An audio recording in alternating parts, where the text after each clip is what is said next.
Hello, everyone, and welcome to the Hospitality Edge podcast. This podcast is meant to bring together what we think are two sides of the same coin, real estate and hospitality.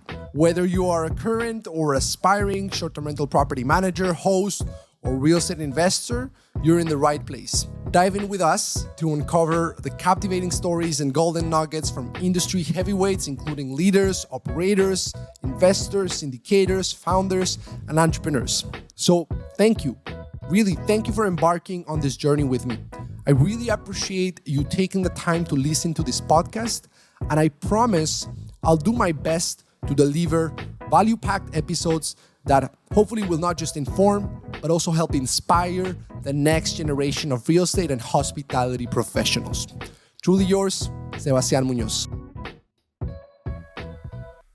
All right. Welcome, everyone, to the Hospitality Edge podcast, the podcast where we're trying to bring what we think are two sides of the same coin together, real estate and hospitality. And today, I'm beyond excited to have with me John Hildebrand, a superstar in our space, good friend, partner of ours, and, just someone that has a lot of things to share, that's very active as an advocate, when it comes to regulations, an advocate of Airbnb, a property manager, a content creator, serial entrepreneur, very interesting dude, but beyond anything, just a very, very nice human being. So John, welcome to the show.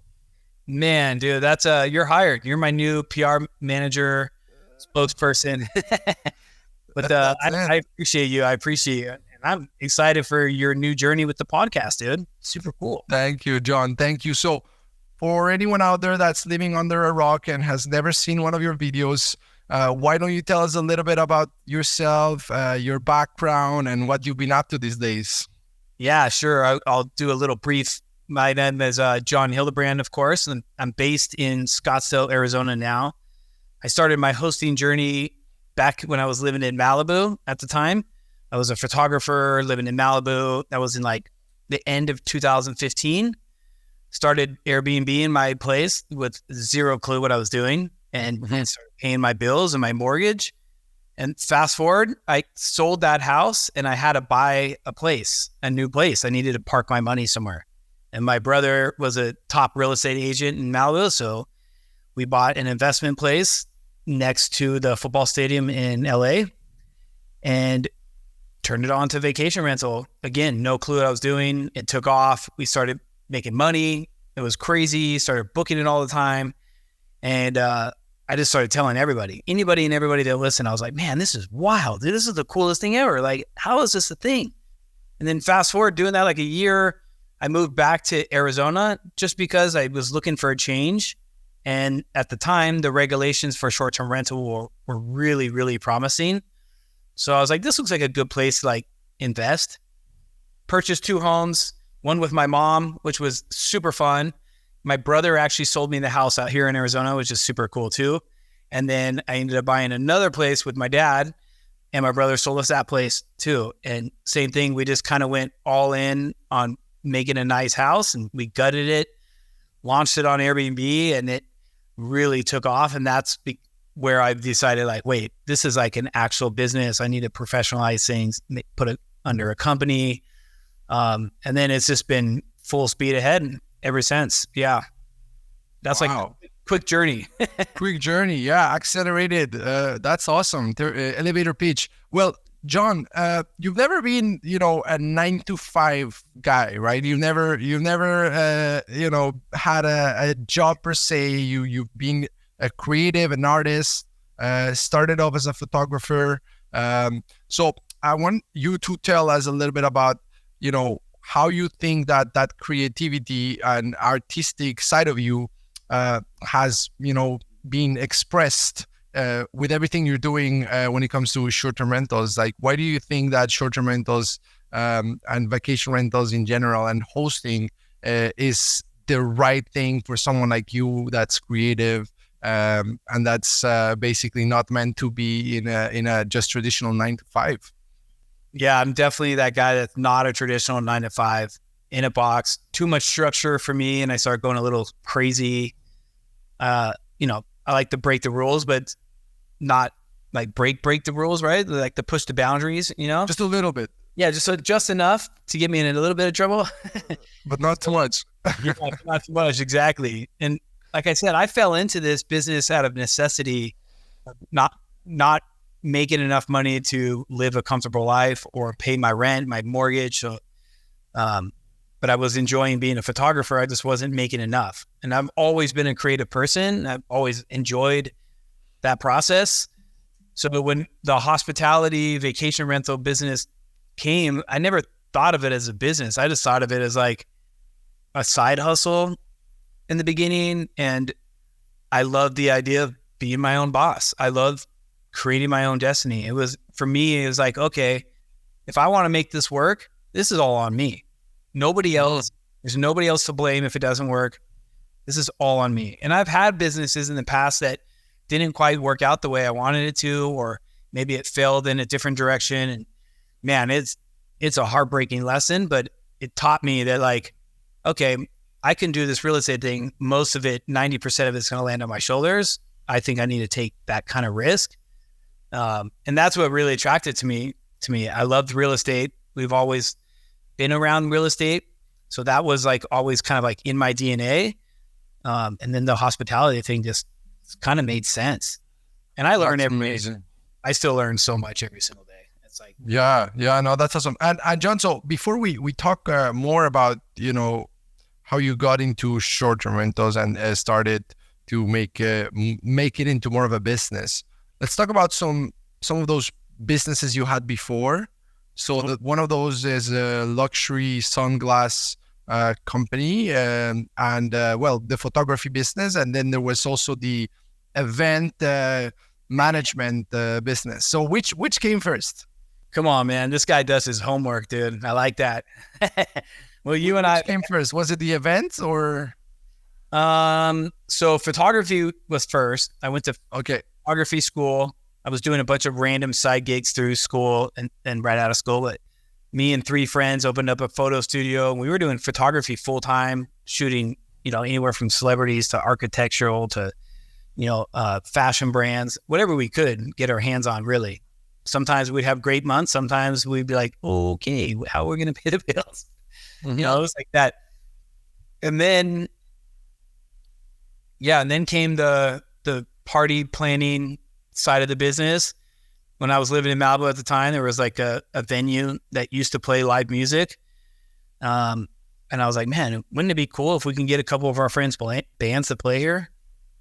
I was like, I'm going to try to figure that out. So we booked a couple bands and people showed up and I made some money. I was like, man, I should throw a party next week. Why not throw a party for the school? And that turned into like 3-4 years of doing surf charity events to really big, like concerts basically.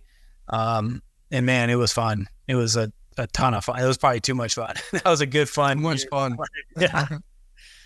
And then just with meeting all those people, I was still doing photography. I was still shooting a lot of different people for different magazines and whatnot. I think it was like right around when Coachella was like really starting to be like a thing and Instagram was just taking off. Uh-huh. And kind of as a joke, I was like, I'm going to make these red sunglasses and act like I have a sunglass brand and go to Coachella and put them on people and take pictures. Uh-huh. And as that was no clue what I was doing. And I started taking pictures of all these people wearing the glasses. People ask me, how do I get them? I was like, you don't. And these are the only ones. And then a couple of friends were like, I think you should start a sunglass brand. And then I was like, okay. So started a sunglass brand. We started making them in Italy and Japan. And we did that for about 6 years. We had insane amounts of people wearing them, from like Jennifer Lopez to Justin Bieber to Cody Simpson, Cisco Adler. Like there was a lot of really cool, famous people wearing the shades. Wow. Yeah. And then that kind of led me into the hospitality space. But wait, I'm curious, about this sunglass business, because I mean that's quite mainstream what you said there. You did it for quite a while too. So, first of all, what do you think was the element that made it so popular? What did you do right? Because I mean you're a brand guy, you're a marketing person, you're a creative person. What do you think was it that allowed this to actually, become so popular? Yeah, I think we just did it for fun. I don't think we ever, like, I had a couple, really creative people that helped me with it. With the branding was super important to us, like really important. We wanted quality. We didn't want just junk sunglasses. We had them custom made in Italy and Japan. So that was like a cool story. And we had, within our circle, we just knew a ton of different type of like influencers and creative people. And so we just kind of created like our own little culture and bubble. And that's kind of, I think, what made it cool. It's like you couldn't really get them at first because we didn't know how to sell them. So we were kind of giving them out to certain people and just getting tons of content. We were just making things happen. We threw a lot of parties. We threw like content photos. We sponsored a few things. And I think that just kind of made the culture cool. We never really worried about sales, right? Which was probably the downfall of the business. We were having too much fun creating that full sales team, right? I was doing pretty much everything from marketing to photography to sales. But yeah, we had a pretty good ride, and it taught me a lot about business and building a culture and just being honest with people and just like having fun. Like it sounds weird to say that, but like so many people chase the money and then that something will be successful. We honestly were just having the best time and really enjoyed what we were doing. And then of course, as it started to develop, we're like, okay, we got to adjust a few things. We got to get into a few more stores so we can pay some of these bills. We got to sell more online. But yeah. That's interesting. And looking backward, so you talked about not having, not focusing enough on sales and whatnot, but what was it eventually that led to you moving on from that? And how was that decision taken, or was it not a decision and you guys had to shut down? What was that closure like? Yeah, to be honest, man, I haven't really talked about it publicly when I closed the shop. For me, it was like my baby. The brand was called Sicky, which was kind of like my nickname. So it was really personal to me, and I really wanted this to work. Once it got to a certain level and we started getting more shops and making some money, and I was like, okay, I want this to be really, really big. Like this could be something really cool. There was just so much I didn't know, and I could not figure out, and it was getting more and more difficult with, during that time, the trend was get into as many brick and mortars as possible. But then that started shifting really fast to only online. And to get online, as people know, it's really expensive to get a customer. You got to be online. You got to spend thousands of dollars to find that customer and get them to shop with you. And that was really, really difficult. But I think, we did it for 6 years, and it was probably one of the craziest times of my life where it was a lot of work. It was 24/7. And, some months we'd make really good money, and other months I'd be like beyond, couldn't sleep. It was like, how are we going to keep turning the lights on? Like, this is crazy. And then this came to a point where I was getting extremely burnt out, where I was like, this is not a good quality of life. I'm working 24/7. I don't do anything else. Like, how much longer can I keep the grind going and keep spending money and raising money? And like, where's the cutoff point of happiness and success? And I didn't want to let everybody down. I had a lot of people counting on me, and a lot of people in my team that were hoping this would be a big thing that would help their family and friends and things out. So it was a lot of pressure. And then at one point I got some other partners to kind of be the CEO and trying to help the direction. And within like a month, I knew it was the wrong decision that I made, and it was a bad one. And maybe it was a blessing in disguise now looking back. And at that point I was like, I can't keep doing this. It's going in a different direction at this point. So at that point, literally one night I woke up and I was like, that's it. I'm done. We got to shut everything down. Like, I called every single connection and stores I had, and I said, hey, you know what? We're going to shut our doors. Like, it's just getting too hard to survive. That must have been such a difficult decision to make. Yeah, man, I beat myself up for a long time, man. I was really depressed. I felt like I failed. I felt like I was a complete failure. But we had so many successes. But when you close something, you don't think about any of that stuff. You just think you failed on all levels, right? And it was really hard. I was embarrassed. I was super embarrassed. I didn't like to talk about it. But looking back, it was the best decision I could have ever made. Like, I'm so blessed and honored that we did make that decision, and my true friends really supported it and understood, and that was really important to me, and it got me to here. Like, I would have never been where I'm at now, and way happier, way more successful. But all those learning lessons taught me so much on how to get here. So I think it was just a necessary part of my life to go through this. For sure. The obstacle is the way. And so, but John, mentally though, how did you bounce back from that difficult period? Truthfully, it was really difficult. I ended up selling my house in Malibu. I had a family house in Park City. All of my best friends, all the people I started the company with, everything was in Malibu. I was 20 years in Malibu at that point. Mm-hmm.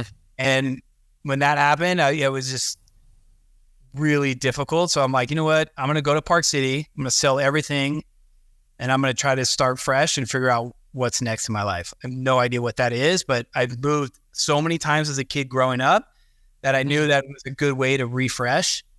Okay. I was like, look, I'm going to take 6 months off. I'm not even going to think about trying to find work. I was still running one Airbnb at the time. So I literally, not even joking, I snowboarded like every single day in Park City. And I just kind of like relaxed and really focused on myself and was around good friends and family. My mom and dad were like insanely supportive during that time, which I really needed.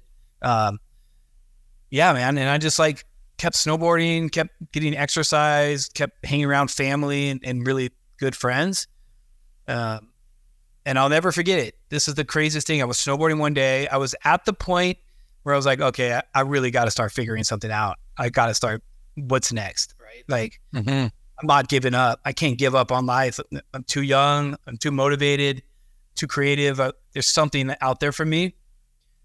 So I started doing photography a lot, again, just to pay some bills and just get outside of the house. But I'll never forget it. I was hiking up Park City in this mountain, and it was snowing like crazy. It was like the most gorgeous day ever. I got to the top of the mountain by myself, and my phone dinged. I was like, oh, what's this? I looked down, Airbnb. I'm like, oh, that's cool. I looked, it was an Airbnb booking. It was like $6,500. And I was like, wait a minute, what? I just hiked to the top of the mountain to go snowboarding, and I just made $6,500 on a booking on a house back in LA. Okay, wait a minute. This is the coolest life ever. Maybe I can keep snowboarding and traveling and then get more bookings. But how do I get more bookings if I only have one house? I'm like, I got to figure out how to get other houses. And that's where the light bulb really started clicking. I had like the best snowboard trip down. I went back to my house and then just started really like trying to focus on what was real estate, what was short-term rental. How could I possibly buy another house? I didn't really have any money. A little bit saved away, whatever. But yeah, and that's like what led me down here.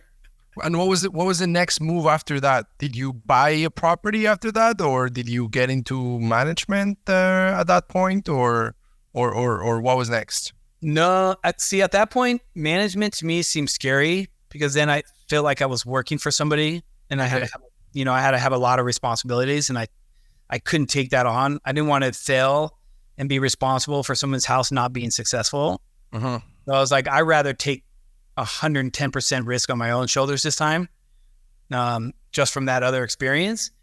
So I had money left over from the sale of my house. I was still making some money from photography and some money from my real estate Airbnb venture with my brother in LA. So I started looking in Arizona. I knew I wanted to be closer to my family. My brother just had 2 kids. I was like really wanting to be around the kids. I thought it was super cool to watch that.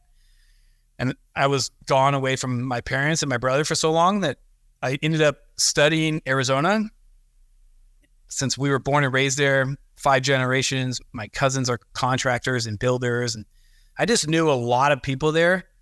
So I just started talking to them. I was like, how's the real estate market? You know, do you know anybody that I can find somebody to do a fix and flip, or maybe I can buy something with you guys and we can fix it up? And then I noticed that the Airbnb in Scottsdale was like ranked number 1, and the short-term rental laws were like really progressive and protecting. And I didn't even know what that meant, but it just looked cool to me. I was like, whoa, Arizona's number 1? What? How do I get in there? I'm like, my family's from there. I got to move back.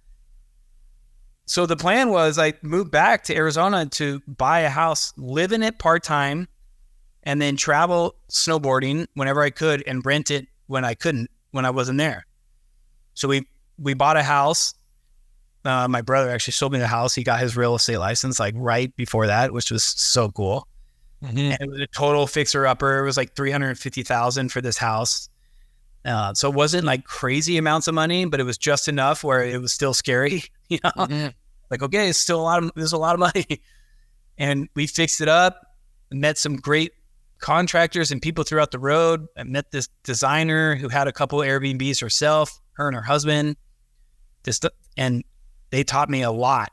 Like, they taught me so much about it being a business and how much you could possibly make and all the events. And literally the day I turned that place on, it started booking like crazy. I was like, oh my God, this is so much fun. So then I was like, I can't live here because every time I stay here, I'm not going to make any money. Mm-hmm. And so I kind of was like, begged my parents to let me stay in their casita. I'm like, can I stay in the casita a little from time to time as I rent this out? Like, why not? You know, I'll do chores, I'll do whatever. I was like, that's it. Which was cool because I've been out of the house since I've been 17. So it was kind of fun to go back home. And then COVID hit, obviously, the lockdown. So then it was a blessing. I was so fortunate to actually be living with my parents and not completely alone, you know? And the place kept renting. And that kind of like took me on this other journey where Airbnb noticed the place, somehow noticed me. They asked if I would like to be an Airbnb Plus. And this was before the lockdown was about to happen. Yeah. So I ended up photographing my own place because they didn't have people. They loved my photos, which led them to hire me as a photographer sometimes. And I just literally took it all in. Any opportunity that was coming my way, I was like, could I learn from this person? Sure. It was just the perfect storm. It ended up being like a really perfect storm. So you were saying yes to opportunities that were, you know, that you were coming across until you found that thing that you knew was going to be it. And so when did it become, you know, the thing that you knew you were going to continue doing, I guess, you know, for the rest of your days, or not for the rest of your days, but, you know, when did it become, you know, let's say the management company, when did the management company came about in all of this process? Well, I learned so much from managing my house in Malibu, a bedroom. You know, I was managing the bedroom. And then my brother and I had the investment place in LA. So I was learning a ton there. And one of the lessons I really learned in LA was I didn't really like putting my face on the home as a rental. You know, I wasn't comfortable enough with people having all my information and knowing who I was as I was renting it. To me, it just seemed kind of weird. I thought it was a better idea to create a brand and make it more of like an experience instead of, hey, my name's John. I own this house. You want to rent it? To me at the time, it seemed weird.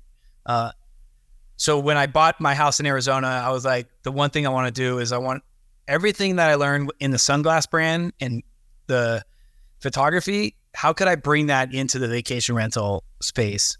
Mm-hmm. That's where, like, right away, I was like, I'm going to start documenting everything I'm doing. I'm going to start filming everything I'm doing. I'm going to share as much as I can to anybody that will listen. That way, if I need something, maybe I can ask them a question, create a brand that I'm proud of. It's something that I'm going to build on my own.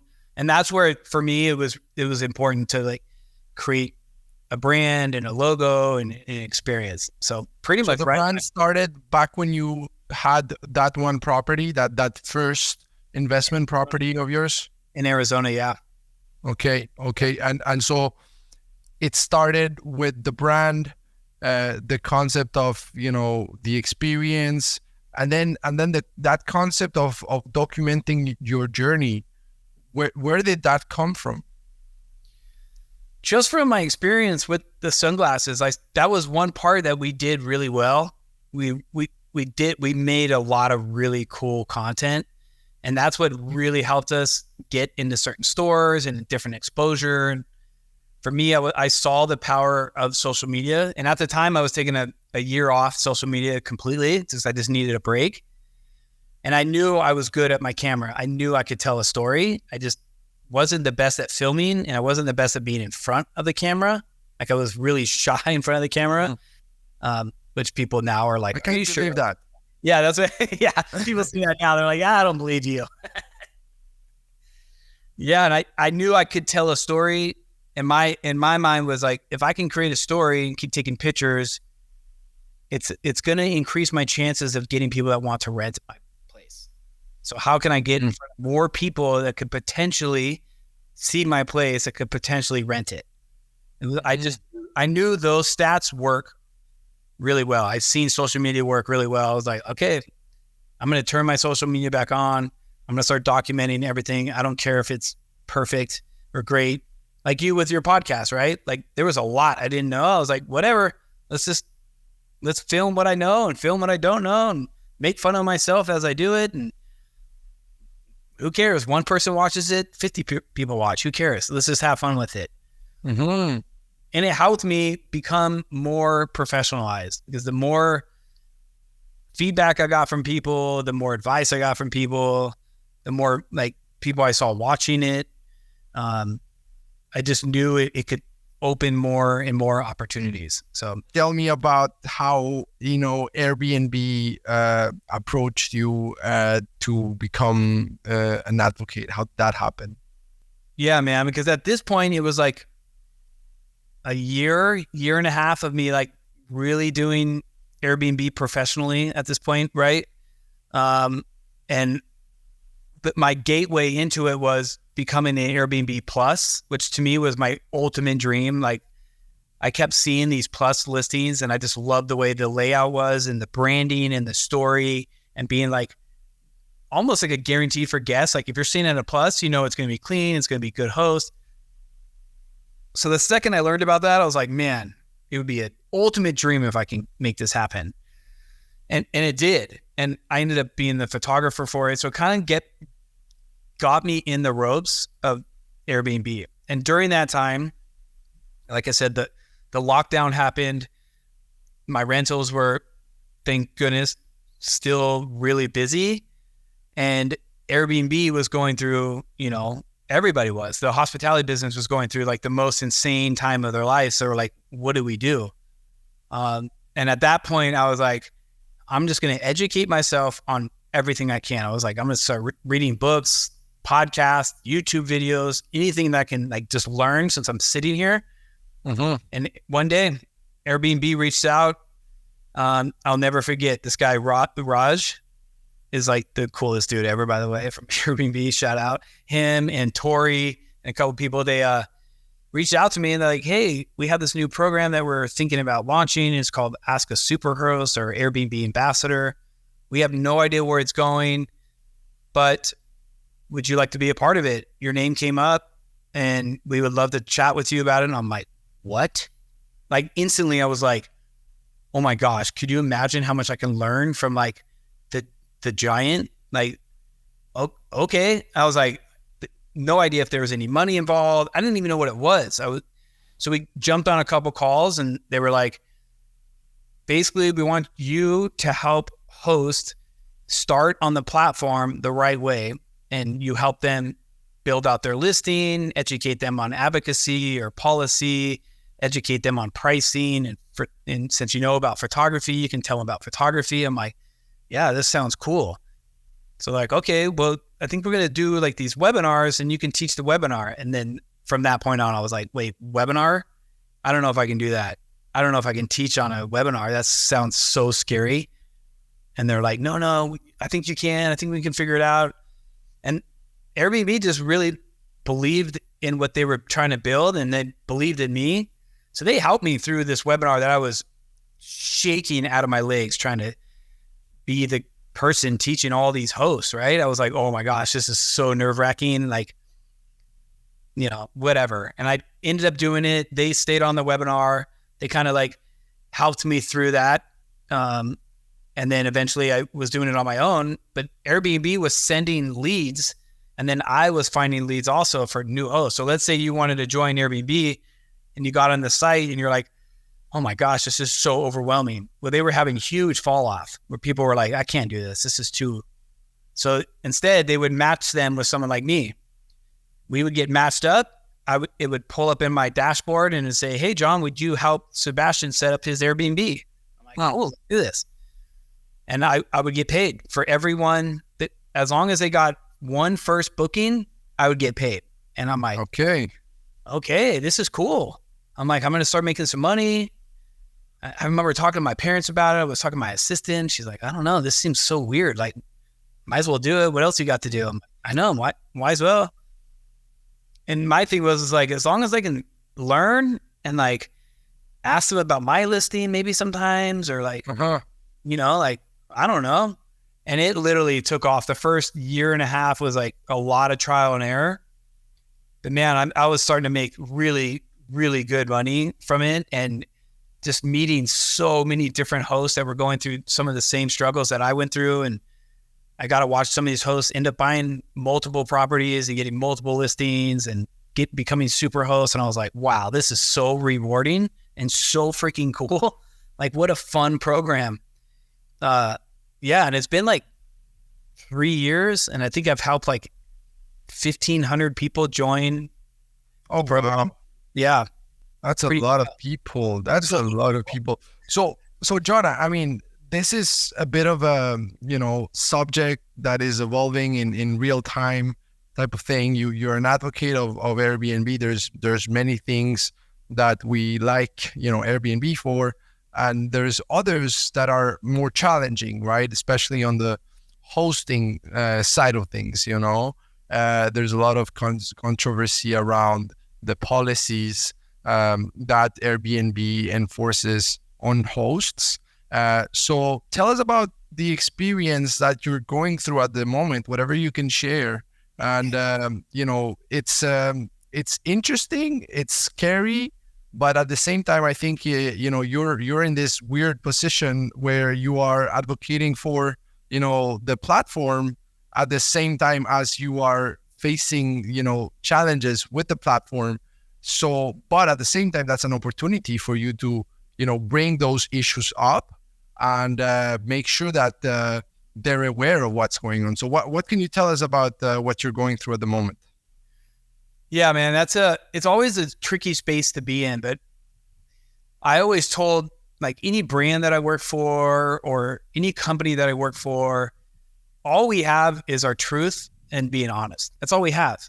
So if you're not truthful and honest with people, at the end of the day, it's going to come out and you're going to get discovered. You're going to be a phony and everything's going to crash and burn, right? So that was one thing that was really, really important to me. And I remember when we were building out the ambassador program, I remember saying, I'm like, well, what if certain things don't work? Or what if certain things that I don't like about the program, or I don't like about Airbnb or whatever? Like, I'm not going to hide it. I'm not going to sugarcoat it. I'm going to tell people there's a better way to do it. Maybe it's guest communication or like linking a pricing tool. Like, I don't want to be in a box where I have to live by a certain code. And they super supported it. And they were like, yeah, you should speak your mind and be you. That's why you're an ambassador, right? We want you to be truthful, which was awesome, and you definitely sometimes get worried that if I say something, am I going to get like booted out of the system or whatever? But like I said, I always want to be as truthful as possible. And like you were saying, sometimes I feel that these things happen to me because I'm supposed to speak up and I'm supposed to say something, because I'm lucky enough to have some context at Airbnb that I can at least bring it to somebody that might know somebody that knows somebody higher up, so they can at least be aware of it and try to adapt or change or listen to the conversation that all the people that are writing comments on. So a good example is I posted on LinkedIn the other day because I was really frustrated because I was managing for another person's house, which is also a whole other trick, right? Because you don't have control over everything. And we always check in with the guest. As you know, I partner with Angel Host. We have awesome guest communication. So we always check in. Hey, how's everything going? Oh, it's great. We love the place. It's perfect. Okay. Next morning, we check in again. How's everything? Just want to make sure, please. Now, if there's anything in there, let us know. She did mention one thing about like a bunch of trash. And I was like, yeah, today is trash day. I apologize. And she writes back, no big deal. Just wanted you to know it. And customer service was going back and forth. So everything was like, in my book, check marks. I'm like, okay, the guest is happy. Everything seems to be fine. She's staying 20 days, nothing to worry about, right? Then she extended her trip. So to me again, I was like, wow, she must love this place. She extended another week. Like, great job. I was like telling my team, I was like, great job. Like, it seems like everything's going great. Yeah, no problems. Well, then she checked out and my cleaners showed up and they're like, oh my gosh, this place is so dirty. And I'm like, really? They're like, there's dog hair everywhere. I'm like, oh my God, wait, dog hair? They didn't ever told me about any dogs. There's nothing on the record about dogs. So customer service, Angel Host, my team reached out. Hey, by any chance, did you happen to bring any dogs? And she's like, oh yeah, we brought 2 dogs. I'm like, oh, cool. So luckily she told me that. She seems cool still. So we waited for a couple hours, asked her how the stay was. Nothing. Everything was positive. I'm like, great. A couple hours go by. I'm like, hey, I just want to let you know that we're going to have to go to Airbnb cover. And for some of you that may or may not, they have an Airbnb cover for deep cleaning and wear and tear on your house and that stuff. I'm like, I have to file a claim in order for me to get reimbursed. She's like, well, what's air cover? Why are you charging me more for cleaning? Da, da, da. I'm like, well, you brought in 2 dogs. You didn't pay for them. It's filthy in here. I have to block out the calendar. And we noticed some damage. So this is part of the procedure. It's not a big deal. We're not mad. It's all good. Like, things happen. We're not worried about it. Well, the second that happened, it was like a 360. Well, this place is disgusting. It was so dirty when I walked in here. I can't believe we even stayed in this place. Like, you're a horrible host. Your whole team has horrible communication. I'm like, whoa, wait, what? What just happened? And man, I take those things personally. I was like really bummed out. I was like, man, I thought we were doing everything by the book, documenting everything. We have procedures in place. So we reached out to Airbnb right away. We're like, okay, the guest just did a total 360. Like, I don't know what's going on, but the place is dirty. I have to charge for it. I can't come out of pocket. And then that's where, hosts are guilty and have to prove themselves, and the guests are innocent. And that's where I always struggle with host in general and guest in general, and Airbnb being the big platform, that's where there's a huge disconnect. And so when I call customer service, no offense to customer service, 90% of the time customer service has been great to me, but I have to educate them on the policies a lot. I have to be like, look, here's the policy. You can see it in the booking. She doesn't say anything about dogs. You can see in my house rules, we charge for dogs. We have a clear rule that says any damage, we have to hire a shampoo, conditioner professional. We have to get professional cleaners in. Like, it's all stated.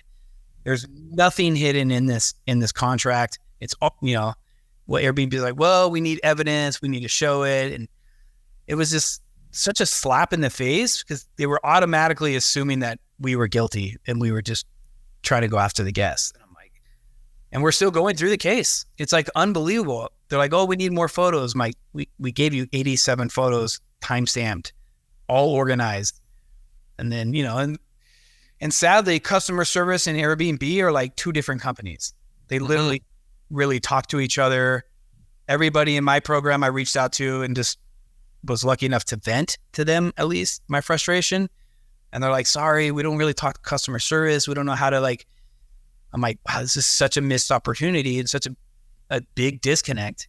So out of this total frustration and just wanting some kind of support, I turned to LinkedIn and wrote about it, knowing I could maybe get myself in some hot water because I know a lot of Airbnb people follow my LinkedIn, but I knew it's something that just needs to be brought up.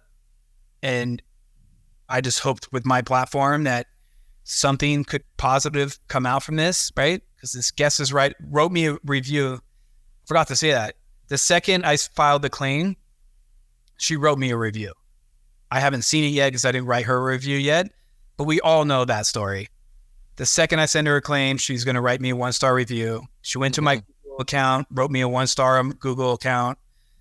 Just like, I don't think guests understand how painful that really is and how we really did not see that coming at all. We thought everything was good. That's what hurts even more.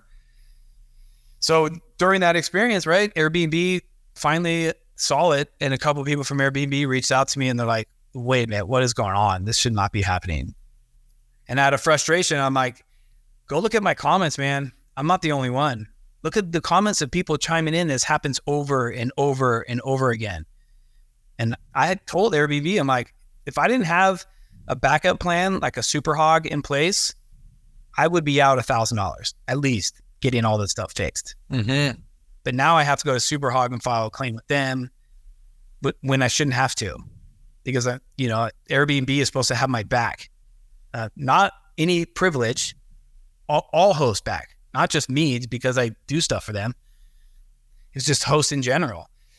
And then it really bums out the homeowner. The homeowner's like, wait a minute, I thought we had air cover. I thought Airbnb was our partners. I thought we're partners in this. Why are they choosing the guest side? They trashed my house. I'm here. Mm-hmm. The place is disgusting. And I'm like, man, I'm trying. They're like, I thought you know people there. Like, why are they treating you like this? I'm like, I don't know, man.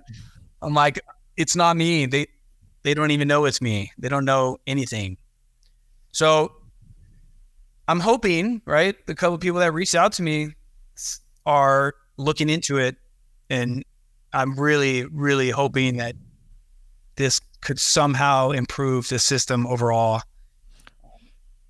That's what we hope, right? We hope that with your platform, they can see that it's a bigger issue, and that something positive can come out of this, because there is a big disconnect between Airbnb and customer service at Airbnb, like you just said.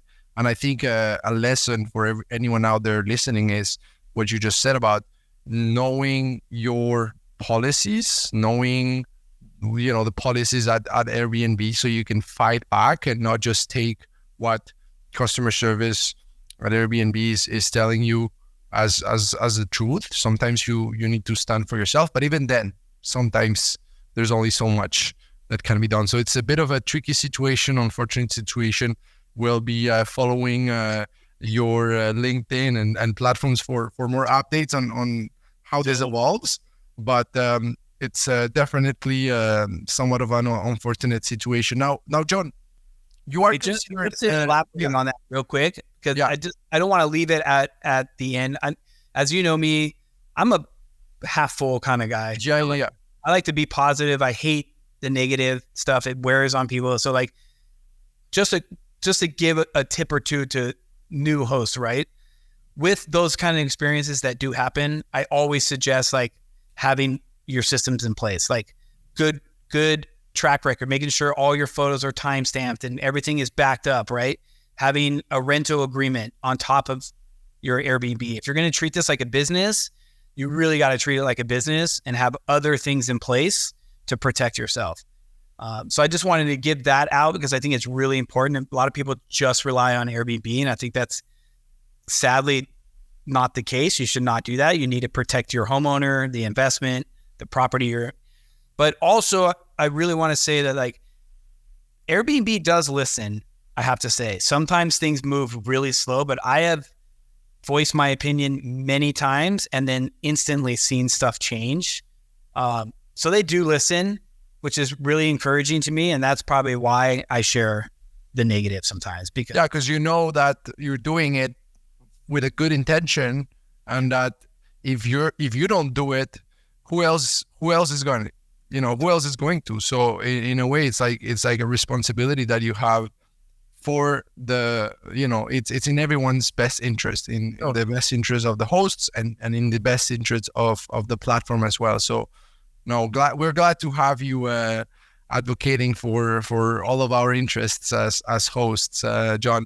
But I was just going to say, so you're considered to be, a superstar in the space, and a lot of people look up to you for advice when it comes to hosting, and you are very successful at what you do. Yet you started off with a lot of challenges, right? And I was just doing my research and heard that you had dyslexia when you were a kid. I mean, you are dyslexic, and that presented you with some issues as far as teachers not believing in you and thinking that you were stupid, and even saying things like that. And so I just want to take a step back and talk about that personal aspect of you overcoming those challenges as a kid. And I know you ended up also in a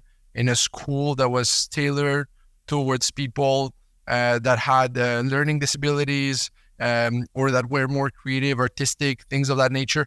I want to know, what do you think that, this school or this different system did better, and how do you think that they succeeded at taking someone that in a traditional context would have been labeled as stupid, and encouraged you and gave you the wings that allowed you to be where you are today?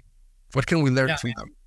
It's funny because I enjoy talking about this now, and before I was so ashamed and so scared and felt stupid, right? And was told I was stupid. I was never going to amount to anything. So that leads to, being bad, right? Like maybe drinking too much, or like ditching school, or not caring about passing grades.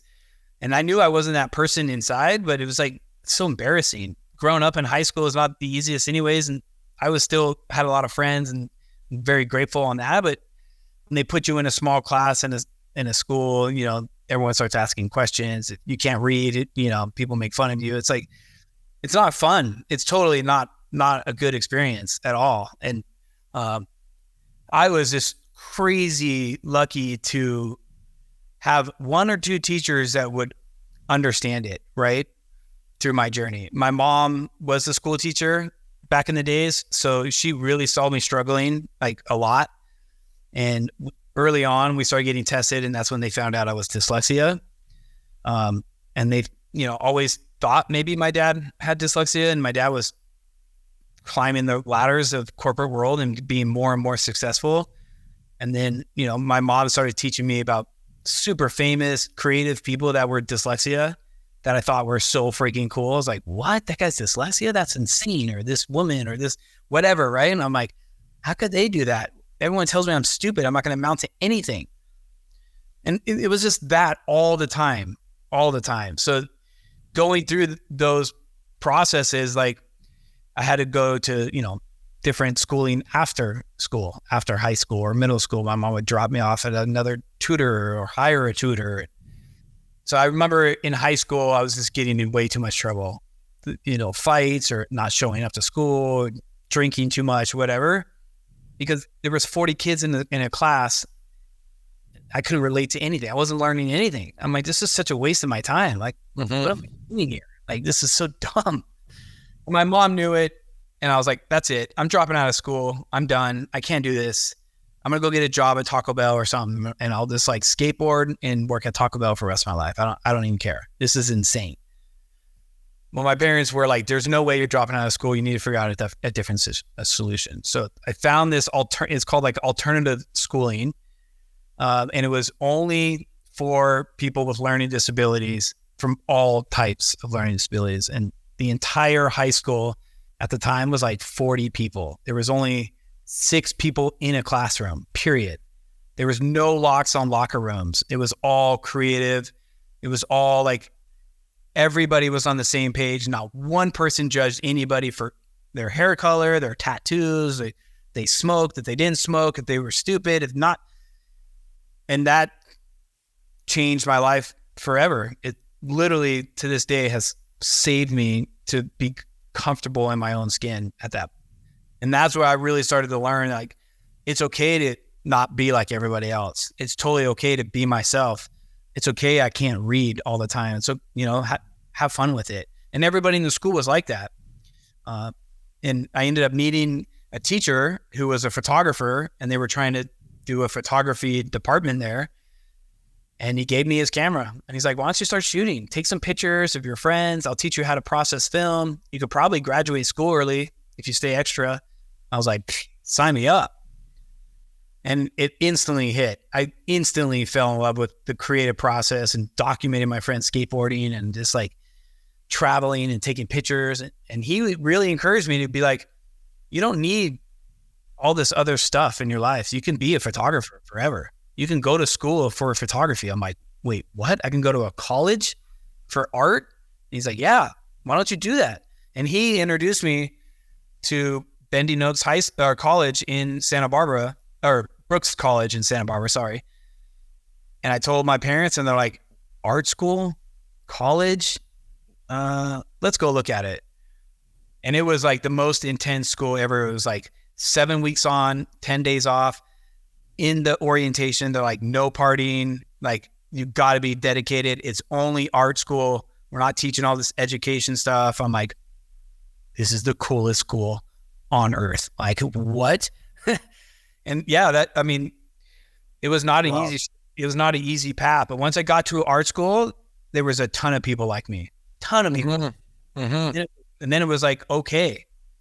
And the interesting thing about that is that, you always had those creative abilities within you, but it's just, the traditional system would not have allowed you to let them out, right? It's a superpower in disguise, and it's really, it's really sad that the traditional system doesn't allow you to get out there. So what would you say to someone that's out there that perhaps, kind of like you, has any kind of learning disability, and what would you say them in order to, overcome that and make the best use of it and use their superpower? What would you say to someone in that position?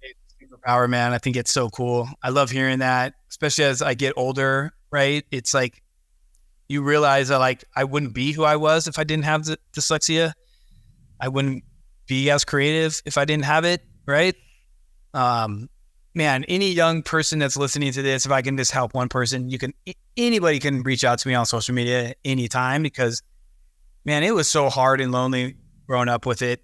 It really was. It was so embarrassing, and it still sometimes gets like nerve-wracking, but if you embrace it, the way I look at it, I've always had this kind of like punk rock attitude. Like, if you don't like me, I don't care. Like, I'm going to be who I am. And if I'm not hurting anybody, that's all I can do. Right. I'm going to try to be as cool with everybody as possible. If you make me mad, I'm probably not going to be your friend, whatever. I don't really care. Life is too short to worry about all this negative stuff and people that make fun of me or whatever. I'm just going to do the best I can to brush it off and find the circle that supports. So like I always say, like, find your core friends, find your support system, find groups that have what you have, and you'll be so much happier the second you get over all this like bull crap of people talking about each other. It's so stupid. No, that's very good. That's very good advice. So John, you work very hard. You have a lot of things going on. I'm curious to know how you manage to have balance. I know balance can mean different things for certain people, and I don't really believe in the concept of work-life balance, to be honest with you. But what does that look like for you as far as being able to juggle with all the different responsibilities that you have? How do you find a way to recenter? How do you find a way to stay energized and stay focused? What is it for you that is working? Because it's clearly working. Yeah, man. And like, it goes through cycles and you have to embrace it. For me, I'm learning more and more about myself so I've been 11 years sober. And that really focuses me on to focus on myself. I'll be the first to admit it. I'm selfish towards myself. I want to be happy. I want to be healthy. I want other people to be happy and successful. That's my drug of choice, right? And that's my fuel. So for me to do a bunch of things gets me more inspired, gets me more energized to do more things, right? Yes, I definitely get burnt out, but I will take a full break. I'll turn off everything. I'll go hiking. I'll hang out with my dog. I'll swim. I'll spend time with family. But I never look at what I'm doing work. It feels like work sometimes, or I'm getting paid. Sure, it's work, but like I've always been told, if you follow your heart and you do something you truly, truly love and you don't care about the money, all the money and everything will come to you. All the other success will come to you. And I'm living that. I'm living that every day. I don't feel like I work, even though I do all of the time. So the balance is, it works with my lifestyle, right? Mm-hmm. I can take a break in the middle of the day and go for a bike ride, but then come home and work till 11 o'clock at night if I wanted to, or not work, right? So, and for me, being a creative person, I have to have multiple things going on, or I won't be challenging myself. And I told myself once I came here and started being, really speaking up about advocacy and being a leader there, that I had to work on myself all of the time. So I was willing to put myself in situations that scared the living heck out of me.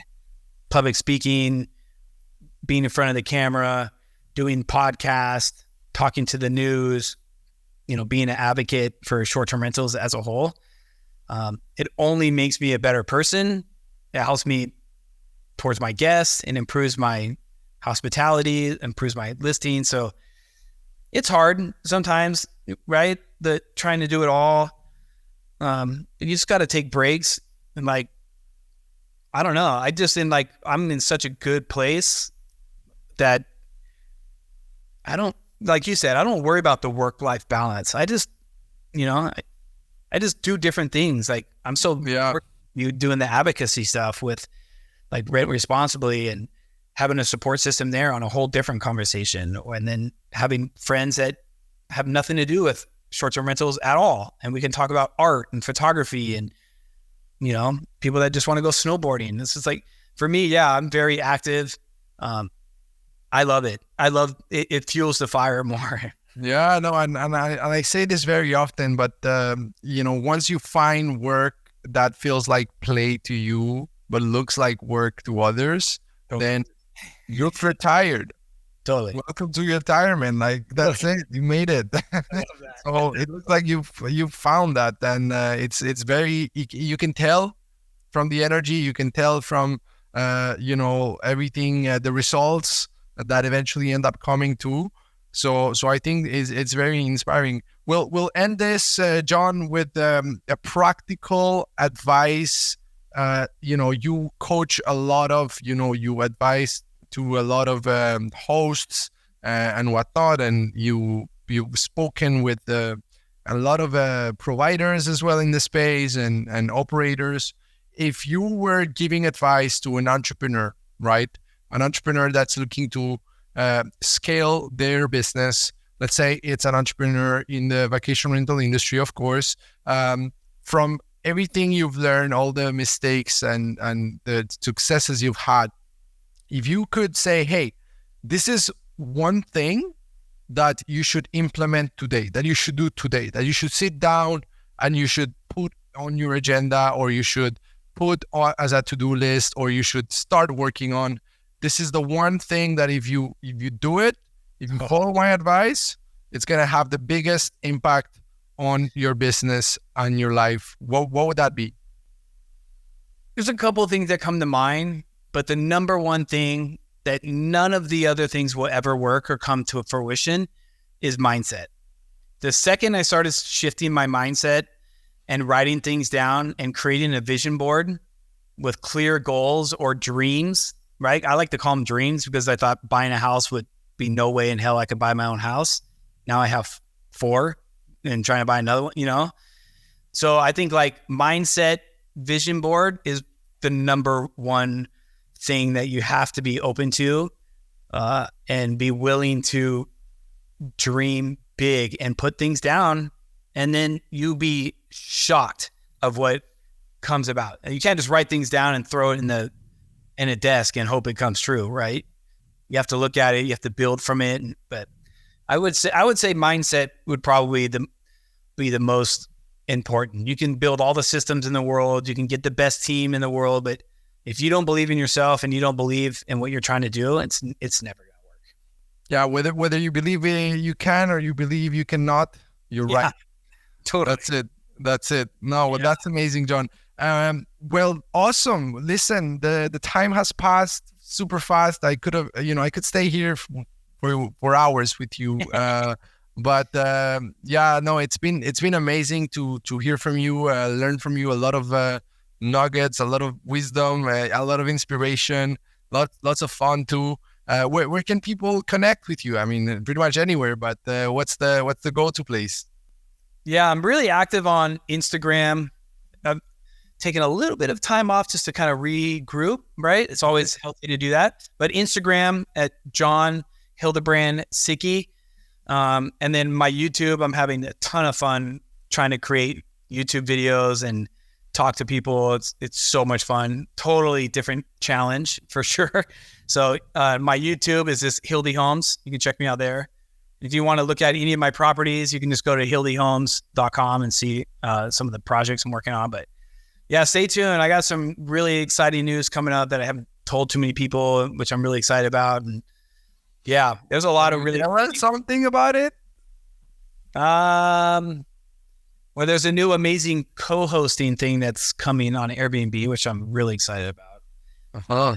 And I'm testing that right now. So stay tuned because that's really cool. Again, I'm a huge advocate. I think everyone in this space, if you're a host, you better start paying attention.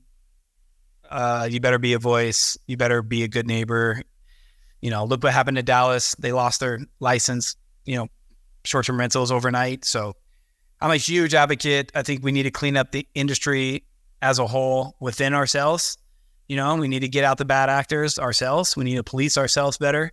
So that kind of stuff, you'll hear me talk about all the time. Please reach out if you want to get involved in any kind of advocacy. Yeah. Amazing. Thanks so much, my man, for taking the time. It was lots of fun, and I really look forward to having you on the show again in a couple of months, hopefully. For sure, man. That'd be awesome. Anytime, dude. All right. Take care.